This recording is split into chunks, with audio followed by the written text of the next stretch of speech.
Government start ചെയ്ത് Vande Bharat express. ആദ്യത്തെ നിങ്ങൾ കണ്ടു, പ്രധാനമന്ത്രി വരുന്നു, അത് ഫ്ലാഗ് ഓൺ ചെയ്യുന്നു, വണ്ടികൾ ഓടുന്നു. നിങ്ങൾക്കറിയോ അതിൻ്റെ അകത്ത് 40 മുതൽ 50% തുടങ്ങിയ വന്ദേ ഭാരത് എക്സ്പ്രസ് നിന്നുപോയി. എന്താ കാര്യം? എന്തുകൊണ്ടാണ് വന്ദേ ഭാരത് എക്സ്പ്രസ് നിന്നുപോയത്? കാരണം ആളുകളുടെ പണമില്ല അത്രയും കൊടുത്ത് യാത്ര ചെയ്യുക. അതതിൻ്റെ കാര്യം. കാരണം ആളുകളുടെ എക്കോണമി വന്നാൽ പണം കയ്യിലുണ്ടെങ്കിലല്ലേ അത്രയും പണം കൊടുത്ത് യാത്ര ചെയ്യാൻ പറ്റൂ. അവർ സ്ലീപ്പറും മറ്റുള്ള ട്രെയിനിൻ്റെ അകത്ത് വില കുറച്ചൊക്കെ യാത്ര ചെയ്തു.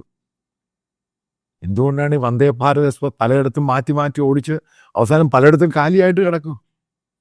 പല സർവീസും നിർത്തിപ്പോയി. ഇനി ഇന്ത്യയിലെ ട്രെയിനിൻ്റെ കാര്യം അറിയാം, റെയിൽവേ. നിങ്ങൾ ഉദ്ദേശിക്കുന്നത് പഴയ പോലെ റഷൊന്നുമില്ല. ആൾക്കാർക്ക് പറ്റിയ സംഭവങ്ങൾ അത് ബേസിക്കലി എക്കോണമിയുടെ ഫാക്ടറാണ്. ഇന്ത്യയുടെ ചെറുപ്പക്കാർക്ക് ഈ അമ്പലവും പശുവും ഈ ഫേക്ക് പാട്രിയോട്ടിസം ഒന്നും കൊടുത്ത് അവനറിയാം അവന് പുഴുങ്ങി തിന്നാൻ പറ്റത്തില്ല.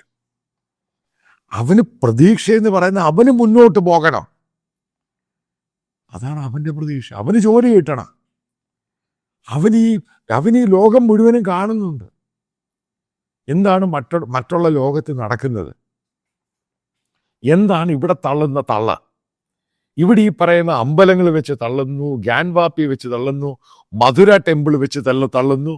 പിന്നീട് പെട്ടെന്നൊരു സ്റ്റേറ്റ്മെന്റ് കയറി വരുന്നു, ഇന്ത്യയുടെ മതേതരത്വം എടുത്തു മാറ്റണം, സോഷ്യലിസം എടുത്തു മാറ്റണം.